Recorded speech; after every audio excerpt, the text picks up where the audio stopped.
Consumer psychology is an exciting new paradigm to kind of look at marketing. So marketing has often been all about trying to sell people products. So it's just trying to promote, it's often about pushing things. Whereas consumer psychology starts from the other idea, and it looks at a consumer and tries to understand what makes them make a decision. So psychology has been around as a discipline for nearly about 150 years. And over that time period, there's an extensive amount of literature that's been developed trying to understand how people make decisions, how people behave. And this has often been looked at from the clinical side. But exactly the same framework works when consumers are making a decision. So if we can understand how consumers make a decision, how they act, are they rational or irrational, we can actually then change the way we develop advertising campaigns, how marketing campaigns are developed. So it's just a new way of trying to actually, and a more scientific way of trying to understand and developing marketing campaigns. Consumer psychology is often really interesting because it's often counterintuitive. So we always think we behave rationally.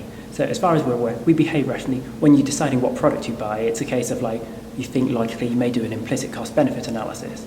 But from all the research out there, in about 80% of the cases, that's not true. Silly things or external cues change your behaviour. And it's just exciting for students to suddenly find out, really, how do they behave? What are these small things that change behaviours? So one of the best examples is the size of the tiles in a supermarket. It actually changes the speed you walk around the supermarket. So imagine you are pushing a shopping trolley around the supermarket, and you hear that sort of dun-dun, dun-dun, dun-dun each time it goes over a floor tile. However, if they actually put in one aisle smaller tiles, that pattern speeds up, so you get dun-dun, dun-dun, dun-dun. Implicitly, you think you're walking faster. De facto, you slow down the speed you're walking, and you spend more time in that aisle. The more time you spend in that aisle, the more likely you are to buy things. So surprisingly enough, in America, they do this in the premium aisle, where they want you to spend more money.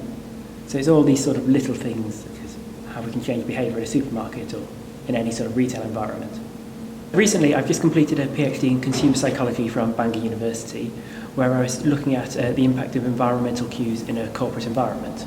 So although that sounds kind of far removed from consumer psychology, in the consumer psychology, the idea that you can use the environmental cues to change shoppers' behaviour is well established. So how lighting, music, sound, aromas all influences what you buy. And what I try to do is transfer this idea and see how we could use it in a corporate environment to change employees' behaviour. So trying to understand, could we get employees to be more productive, to steal less, feel more satisfied in the work. So for the last 3 years I've been exploring that, and I've now just started taking this work out into the commercial environment. So I now do work for live supermarkets, so we're working for Kraft. We're going out there and exploring how we can use aromas to hopefully get consumers to buy more chocolate. As well as working for commercial organisations such as United Biscuits, trying to get the employees to feel more motivated by redesigning the environment they work in. Well, the Glyndwr, what's exciting is we actually concentrate on, or the students have the option to concentrate on things like consumer psychology and consumer behaviour. Currently there are 2 universities that offer consumer psychology at master's level, but we actually have it as an integral part of it as the undergrad programme. So if you're interested in understanding about the psychology behind the decision-making process, what actually shapes consumers' behaviour, you can start studying this at undergrad level and you don't need to wait till the master's level to specialise. The idea is that a lot of the research we do is very theoretically driven.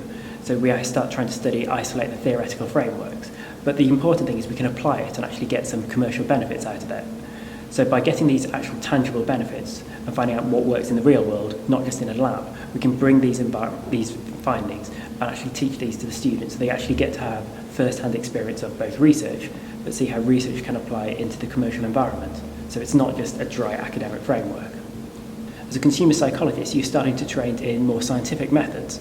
So a lot of graduates who study consumer psychology often go to work in things like market research as they understand experimental design, they understand statistics. On the other hand, a lot of students go to work in advertising agencies. Because they understand the psychology behind persuasion, they understand the psychology behind the decision making, they can actually craft those ideas. So if you're more creative, you can go and actually design some really exciting adverts, but they are informed from a scientific basis, so they're actually far more persuasive.